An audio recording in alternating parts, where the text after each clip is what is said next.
오늘은 1월 20일 수요일입니다. 이제 다 함께 사도신경으로 신앙 고백하심으로 새벽 예배를 시작하겠습니다. 전능하사 천지를 만드신 하나님 아버지를 내가 믿사오며 그 외아들 우리 주 예수 그리스도를 믿사오니 이는 성령으로 잉태하사 동정녀 마리아에게 나시고 본디오 빌라도에게 고난을 받으사 십자가에 못 박혀 죽으시고 장사한 지 사흘 만에 죽은 자 가운데서 다시 살아나시며 하늘에 오르사 전능하신 하나님 우편에 앉아 계시다가 저리로서 산 자와 죽은 자를 심판하러 오시리라. 성령을 믿사오며 거룩한 공예와 성도가 서로 교통하는 것과 죄를 사하여 주시는 것과 몸이 다시 사는 것과 영원히 사는 것을 믿사옵나이다. 아멘. 오늘 우리에게 주시는 하나님의 말씀은 마태복음 5장 1절에서 16절까지 말씀입니다. 제가 봉독해 드리겠습니다. 예수께서 무리를 보시고 산에 올라가 앉으시니 제자들이 나아온지라 입을 열어 가르쳐 이르시되 심령이 가난한 자는 복이 있나니 천국이 그들의 것이미요 애통하는 자는 복이 있나니 그들이 위로를 받을 것이미요 온유한 자는 복이 있나니 그들이 땅을 기업으로 받을 것이미요 의에 줄이고 목마른 자는 복이 있나니 그들이 배부를 것이미요 긍휼히 여기는 자는 복이 있나니 그들이 긍휼히 여김을 받을 것이미요 마음이 청결한 자는 복이 있나니 그들이 하나님을 볼 것이미요 화평하게 하는 자는 복이 있나니 그들이 하나님의 아들이라 일컬음을 받을 것이미요 의를 위하여 박해를 받은 자는 복이 있나니 천국이 그들의 것임이라. 나로 말미암아 너희를 욕하고 박해하고 거짓으로 너희를 거슬러 모든 악한 말을 할 때에는 너희에게 복이 있나니 기뻐하고 즐거워하라. 하늘에서 너희의 상이 큼이라. 너희 전에 있던 선지자들도 이같이 박해하였느니라. 너희는 세상의 소금이니 소금이 만일 그 맛을 잃으면 무엇으로 짜게 하리요? 후에는 아무 쓸데없어 다만 밖에 버려져 사람에게 밟힐 뿐이니라. 너희는 세상의 빛이라. 산 위에 있는 동네가 숨겨지지 못할 것이요 사람이 등불을 켜서 말 아래에 두지 아니하고 등경 위에 두나니 이러므로 집안 모든 사람에게 비추느니라. 이같이 너희 빛이 사람 앞에 비치게 하여 그들로 너희 착한 행실을 보고 하늘에 계신 너희 아버지께 영광을 돌리게 하라. 아멘. 할렐루야. 오늘도 주님의 말씀으로 하루를 시작하시는 성도님들을 주님의 이름으로 축복합니다. 오늘 본문 말씀은 팔복에 관한 말씀입니다. 3절 말씀 보겠습니다. 심령이 가난한 자는 복이 있나니 천국이 그들의 것이미요. 이 세상에서는 부해지는 것이 복되다고 말하고 있습니다. 그런데 예수님은 다르게 말씀하십니다. 심령이 가난한 자가 복이 있나니 라고 말씀하셨습니다. 심령이 가난한 자에게 천국의 백성들이 되는 복이 주어진다고 말씀하십니다. 하나님이 주시는 행복, 하나님 안에서 얻는 행복을 말씀합니다. 이런 행복이 누구에게 이루어진다고 했습니까? 마음이 가난한 자에게 이런 행복이 주어지는 것입니다. 본문 3절에 심령이 가난한 자는 복이 있나니 천국이 저희 것이며 라고 말씀했는데 공동 번역 성경에 보면 마음이 가난한 사람은 행복하다, 하늘나라가 그들 것이다 라고 번역하고 있습니다. 왜 마음이 가난한 자가 복이 있습니까? 마음의 가난이 모든 행복의 첫째 조건이 되기 때문에 팔복 중에서 첫 번째로 가르치고 있습니다. 가난한 마음이라고 하는 것은 겸손한 마음이고 하나님을 전적으로 의지하는 마음입니다. 4절 말씀입니다. 애통하는 자는 복이 있나니 저희가 위로를 받을 것이며 애통은 회개에 대한 목마름입니다. 여기서 애통은 슬퍼한다고 하는 말입니다. 특별히 여기서 슬퍼한다고 하는 것은 하나님이 슬퍼하시는 영적인 슬픔을 말하는 것입니다. 여기서 쓰는 단어는 우리가 뭔가를 잃어버려서 슬퍼한다고 하는 것이 아니라 특별히 여기서 강조하는 것은 영적으로 죄 때문에 슬퍼하는 것입니다. 그래서 고린도후서 7장 10절에 바울은 이렇게 말씀합니다. 하나님의 뜻대로 하는 근심은 후회할 것이 없는 구원에 이르게 하는 회개를 이루는 것이요 세상 근심은 사망을 이루는 것이니라. 하나님의 뜻대로 하는 근심을 우리는 애통이라고 하는 것입니다. 심령이 가난해져서 주님을 체험하고 주님과의 교제에 깊이 들어간 사람은 어떤 복으로 연결되는가 하면 내 죄에 대해서 슬퍼지는 복으로 연결된다고 하는 것입니다. 여러분, 사람들은 죄를 지면 슬퍼하지 않습니다. 부담스럽거나 죄책감 정도를 느끼지만 어떤 사람은 죄를 지으면서 즐거워하기도 합니다. 그런데 오늘 성경은 죄에 대해서 슬퍼하는 자가 복이 있다고 말씀했습니다. 이것은 우리의 본능에서 일어나지 않습니다. 이것은 반드시 성령님이 비추어 주실 때만 일어나게 되는 것입니다. 내 죄에 대해서 성령님이 내 심령을 비추어 주실 때만 우리가 애통할 수 있는 자리로 나가게 되는 것입니다. 그렇게 하나님과 동행했던 다윗도 죄를 짓고 나서도 죄책감은 있었지만 회개하지 못했습니다. 성령께서 나단 선지자를 통해서 말씀해 주셨을 때 그 말씀이 빛이 되어서 그의 가슴 속에 들어오니까 다윗이 그때서야 회개하게 되었습니다. 5절 말씀입니다. 온유한 자는 복이 있나니 그들이 땅을 기업으로 받을 것이며, 예수님이 산상수훈 가운데서 강조하신 세 번째 축복은 온유한 자에게는 복이 있다라고 말씀하셨습니다. 예수님은 온유한 자는 복이 있나니 저희가 땅을 기업으로 받을 것이며 라고 말씀하셨습니다. 마음이 가난한 자, 겸손하여 전적으로 하나님을 의지하는 자, 자기 죄 때문에 슬퍼할 줄 아는 자는 자연히 그 마음이 온유해질 수밖에 없습니다. 이 말씀은 한국 사람들이 유난히 좋아하는 성경 구절이라고 합니다. 왜냐하면 땅을 기업으로 받을 것이라고 하는 말씀 때문입니다. 그런데 사람들은 땅은 갖고 싶지만 온유한 자가 되라는 말씀은 달갑게 여기지 않습니다. 요즘에는 사람의 마음이 온유하기보다는 거칠고 억세고 저돌적이며 강력해야 성공할 수 있다고 생각합니다. 온유한 자가 복을 받는다. 유순한 사람, 겸허한 사람, 신사적인 사람이 땅을 차지한다고 하는 말은 어떤 의미에서 볼 때 역설적인 축복일지도 모릅니다. 그러나 예수님께서는 나는 온유하고 겸손하니 나의 멍에를 메고 내게 배우라 라고 하셨고, 온유한 자는 땅을 차지하고 풍요한 평화를 누릴 것이라고 말씀하셨습니다.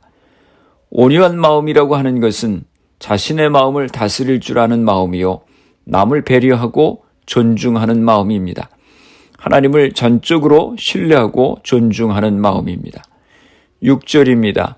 의에 줄이고 목마른 자는 복이 있나니 그들이 배부를 것이며, 의에 대하여 목마르고 의에 대하여 굶주린다고 하는 것은 바로 하나님을 향한 목마름입니다. 하나님을 향한 굶주림입니다. 하나님을 향한 영적인 갈증, 영적인 배고픔, 하나님을 향한 간절한 목마름을 성경은 말씀하고 있습니다. 그 하나님에 대해서 목마르고 하나님에 대해서 배고프다고 하는 것은 하나님의 기준을 향한 배고픔을 이야기하는 것입니다. 하나님의 뜻대로 살고 싶은 마음을 이야기하는 것입니다. 하나님은 거룩하십니다. 하나님은 영원하십니다. 하나님 완전하시고 선의를 베푸시며 하나님은 공의로우신 분이십니다. 그 주님을 닮아가고 그 주님을 향한 간절한 마음을 이야기하는 것입니다. 삶의 전 영역에서 하나님의 뜻에 일치하게 행하는 삶을 살고자 하는 그런 갈망인 것입니다. 7절입니다.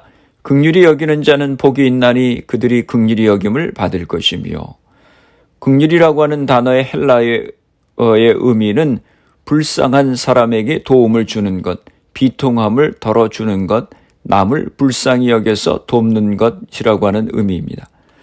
긍휼의 본질적인 의미는 불행 가운데 있는 사람에게 관심을 보여주는 것입니다.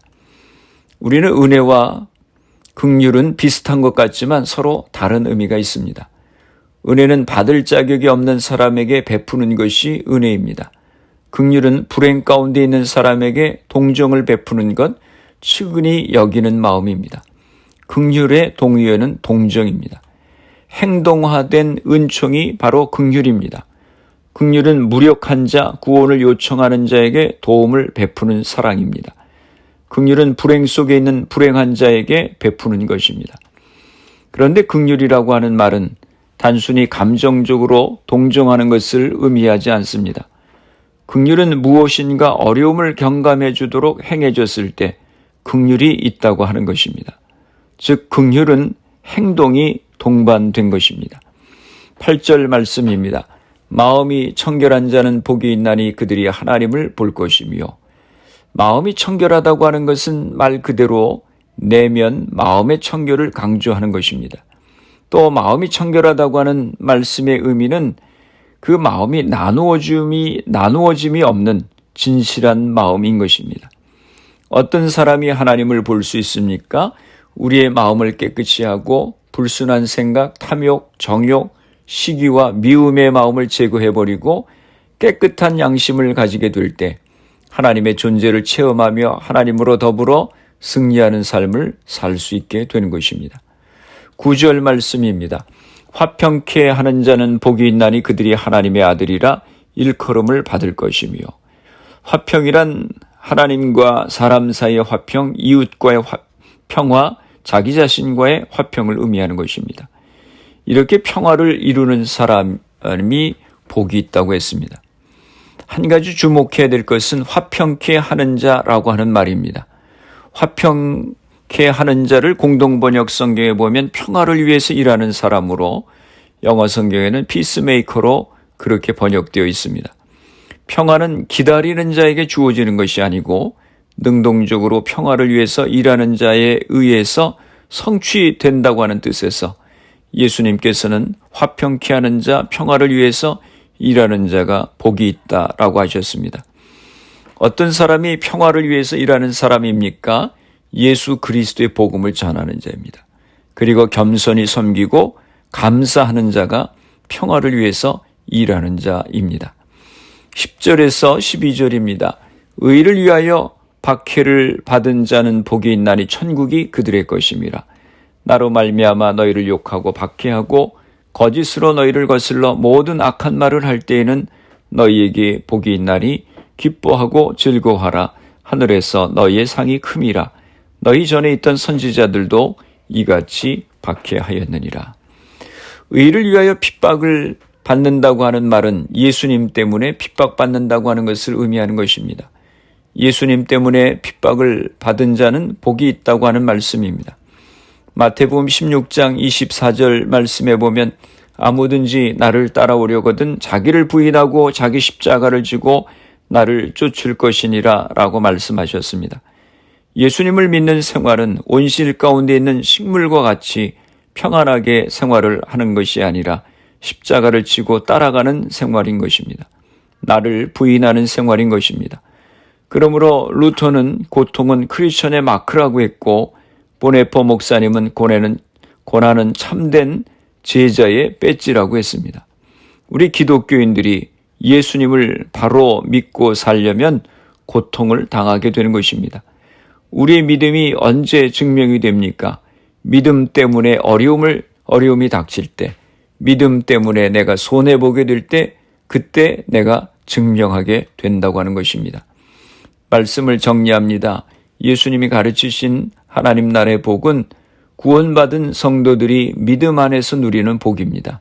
복받을 예수님의 성품 8가지를 말씀하고 있습니다.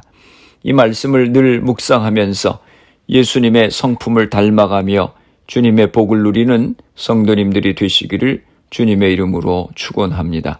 기도하시겠습니다. 거룩하신 아버지 하나님, 은혜와 사랑을 감사합니다. 오늘 저희들이 예수님이 가르쳐 주신 팔복의 말씀을 생각했습니다. 주님을 섬기며 말씀을 묵상하는 가운데 날마다 주님의 성품을 닮아가는 저희들이 되게 하여 주시옵소서. 그래서 주님께서 예비하신 귀한 복을 누리며 살아가는 저희들이 되게 하여 주시옵소서. 우리의 가정들을 위해서 기도합니다. 사랑하는 자녀들을 축복하시고 우리에게 주신 사업과 직장을 복되게 하여 주시옵소서. 질병으로 고생하시는 성도들을 기억하시고 치료하여 주시옵소서. 코로나 바이러스의 문제가 하루속히 해결되어서 모두가 정상적인 생활을 할 수 있도록 은혜를 허락하여 주시옵소서. 오늘 하루도 주님과 동행하는 복된 하루가 되게 하여 주시옵소서. 예수님의 이름으로 기도드리옵나이다. 아멘. 주기도문 하심으로 새벽 기도회를 마치겠습니다.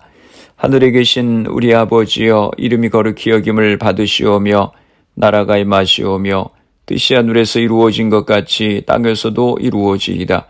오늘 우리에게 일용할 양식을 주시옵고 우리가 우리에게 죄 지은 자를 사하여 준 것 같이 우리 죄를 사하여 주시옵고 우리를 시험에 들게 하지 마시옵고 다만 악에서 구하시옵소서. 나라와 권세와 영광이 아버지께 영원히 있사옵나이다. 아멘. 새벽 예배를 마쳤습니다. 오늘 하루도 주님 안에서 승리하시기 바랍니다. 새벽 예배 후 개인적으로 10분 이상씩 기도하시기 바랍니다. 주님의 성품을 닮아갈 수 있도록 위해서 기도하시고 가정과 자녀들, 직장과 사업을 위해서 기도하시고 질병으로 고생하시는 성도님들의 회복을 위해서 기도해 주시고 교회를 위해서 기도해 주시기 바랍니다.